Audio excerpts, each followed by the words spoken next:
في شتاء عام 1922 في مستشفى صغيرة في مدينة تورنتو في كندا، كان ليوناردو تومسون اللي كان عنده وقتها 14 سنة محجوز في المستشفى ديت، واللي كان بيشتكي من أعراض زي ضيق في التنفس وغير ضعف شديد في جسمه.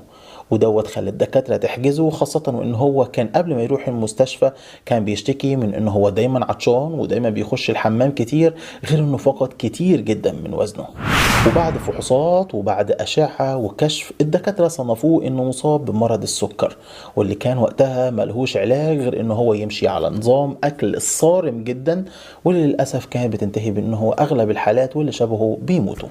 وعلى الجانب الآخر في جامعة تورنتو، كان دكتور فريدريك بانتينج والمساعد بتاعه تشارلز بيست كانوا شغالين على فكرة ان هم يستخلصوا الانسولين من بنكرياس الكلاب، وكانوا بعد ما استخلصوا الانسولين كانوا بيحقنوا بيه الكلاب اللي مصابة بمرض السكر. ان بدأت صحة الكلاب تتحسن على الانسولين اللي كانوا بيحقنوه بيه، هنا قرروا يستخدموه على البني ادمين، وكان اول واحد يجربوا عليه هو كان ليوناردو تومسون.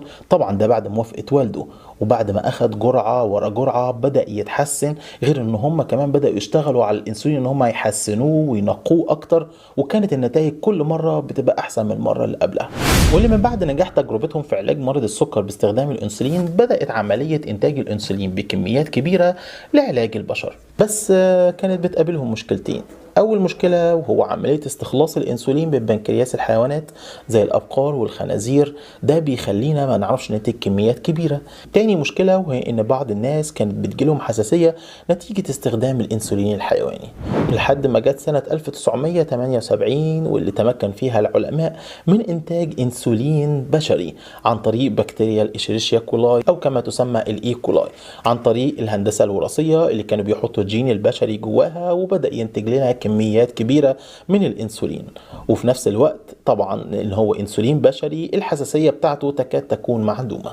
كان معكم دكتور محمد عبد المطلب، ودي قصص طبية. ولو انت استفدت من الحلقة ما تنساش تعمل لايك وشير عشان غيرك يستفيد، وما تنساش تعمل سبسكرايب للقناة عشان يجيلكم كل جديد، وما تنسونيش من دعواتكم.